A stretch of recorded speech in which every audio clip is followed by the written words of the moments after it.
chanteur, This is Diana Krall for Crooner Radio. acteur, J'ai adoré, mais tout de suite, cette radio, quand j'ai découvert Crooner Radio. humoriste. Bonjour, c'est Jean Daletsu, Crooner. C'est ma radio à moi. Ils viennent en amis nous parler de leur actualité et nous raconter leur passion musicale. Crooner and Friends. 8h15, 18h15 sur Crooner Radio.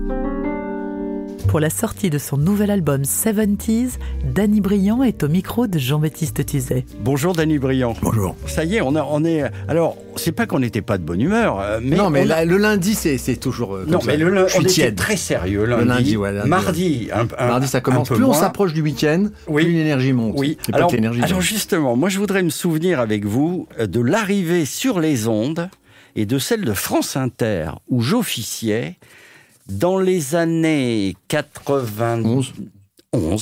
1991. Mon premier titre, c'est 91. Ouais. Novembre. Une chanson ovni pour France Inter, pour l'époque, qui avait fait un raz-de-marée, Suzette, et tout le monde se demandait qui était ce fameux Danny Briand.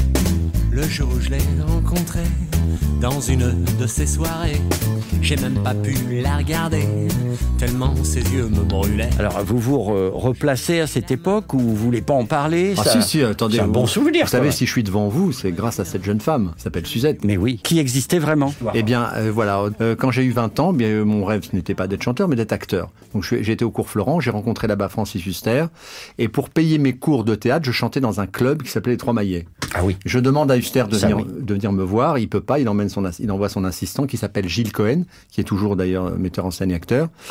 Et Gilles me dit, c'est formidable ce que tu fais, ça serait bien que tu chantes dans le film. Le lendemain, je rencontre Francis Huster, je lui chante des chansons, mais à l'époque, je n'avais écrit aucune chanson, c'était des standards. Il me dit, oui, ce serait bien que tu chantes ça. Je crois que c'était Fly Me to the Moon, il me dit, ce serait bien que tu chantes ça dans le film. Il m'appelle 2-3 jours après, il me dit, c'est pas possible, les droits d'auteur à payer c'est une folie, c'est une chanson de Sinatra, bon bref. Fais-moi un truc. Fais-moi une chanson. Donc j'écris une chanson, je lui demande le scénario et j'écris Suzette. Suzette qui est en fait le prénom de sa mère, que le prénom de la mère de Francis Huster. Excellent. Et donc voilà, et donc j'ai écrit cette chanson, il l'a pas gardée, elle est sortie 5 ans après. En parlant de chansons qui ont eu du mal à trouver leur place, eh ben tiens, on écoute un de vos artistes préférés et amis de l'époque, parce que il n'est plus avec nous aujourd'hui et on fête son centenaire. Écoutez-le parler. Oh oui, mais d'abord, j'ai été bercé par le crooner américain. En commençant par quelqu'un qui était plus véhément encore qu'un crooner, mais c'était quand même un crooner, c'était Al Jolson. Et puis sont venus Crosby et son swing relax. Et puis Sinatra, bien sûr. Mel Tormé, qui, à mon avis, est un des très très grands, qui n'a jamais eu vraiment sa place, mais je crois que ça joue avec son physique, mais qui est ce qu'on appelle aux États-Unis un chanteur pour chanteur. C'est-à-dire que tous les chanteurs vont voir Mel Tormé, tous les chanteurs admirent Mel Tormé. C'est un chanteur pour chanteur. Alors vous êtes heureux d'entendre votre ami Charles Aznavour avec tout le respect. Plus qu'un ami, c'était un maître. C'est quelqu'un qui m'a montré le chemin. C'est quelqu'un qui m'a conseillé. C'est quelqu'un qui est venu à mes concerts. Et c'est quelqu'un, justement, je vois la culture jazz qu'il avait. Parce qu'effectivement, dans les années 40, il y avait que ça comme musique. C'était la vraie musique populaire. Il n'y avait pas autre chose. Donc lui, il a grandi avec ça. Et son œuvre est nourrie de ce swing. Et moi, je voudrais vous dire, moi qui suis votre carrière, comme toute l'équipe ici, votre hommage à Aznavour, moi j'ai eu très peur, parce que vous connaissez la presse, quand vous avez lancé « Ah ouais, mais pour qui il se prend ?» Enfin, pas du tout. Vous avez été suivi par tous les artistes. Je pense que ça a marqué un tournant dans votre carrière, parce que de Obispo à Carla Bruni, de Bruel, Sanseverino, Ibrahim Malouf, tout le monde vous a rejoint sur ce projet. Oui, c'est vrai, vous avez raison, c'est une forme d'approbation. Le fait de venir partager les duos avec moi, c'est une façon de reconnaître, bien sûr, Aznavour, mais aussi moi. J'avais pas fait gaffe tout de suite. Je l'avais fait pour Charles, parce que je trouve qu'on n'avait pas fait grand-chose autour de lui.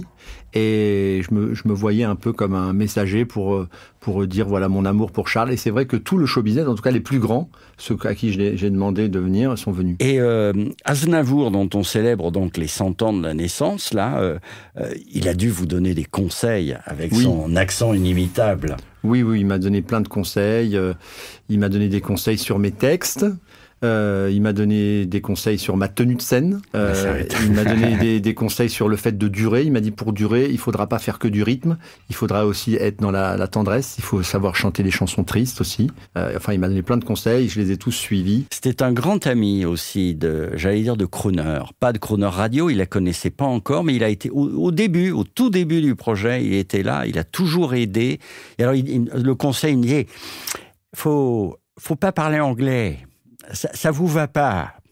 À chaque fois que j'essayais. C'est le seul conseil qui... Voilà. Bon, vous n'êtes pas obligé de le suivre non plus. Hein. On écoute un extrait quand même de cet album Aznavour. Moi, j'ai envie qu'on écoute Formidable. Ah avec, oui, ça c'est swing. Hein. C'est du swing. C'est super. Ouais, bravo. avec On parlera de la Obispo. qualité des musiciens de Danny Briand. Demain, peut-être. À demain. À demain. You're the one for me, formidable. You are my love, very, very, very véritable. Avec l'accent. Et je voudrais pouvoir un jour enfin te le dire, à te l'écrire dans la langue de Shakespeare. My désirable. Je suis dans l'anglais aussi. Je suis malheureux, Je sais. d'avoir si peu de mots à t'offrir en cadeau. Darling, I love you, darling, I want you. Et puis c'est à peu près tout. You are the one for me, formidable. You are the one for me, formidable. Je la connais bien. But how can you see me, minable? Oh, t'exagères.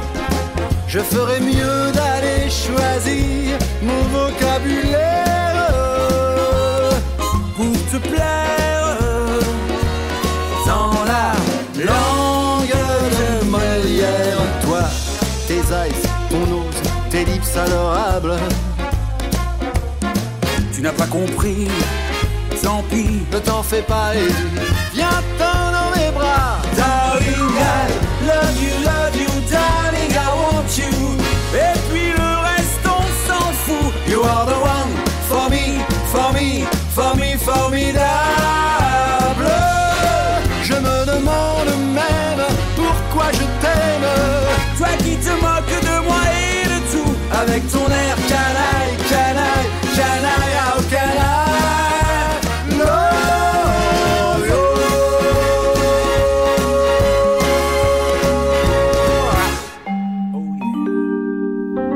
Demain à 8h15 et 18h15 dans Crooner & Friends, vous retrouverez Danny Briand. L'intégralité de cette émission est maintenant disponible en podcast sur croonerradio.fr.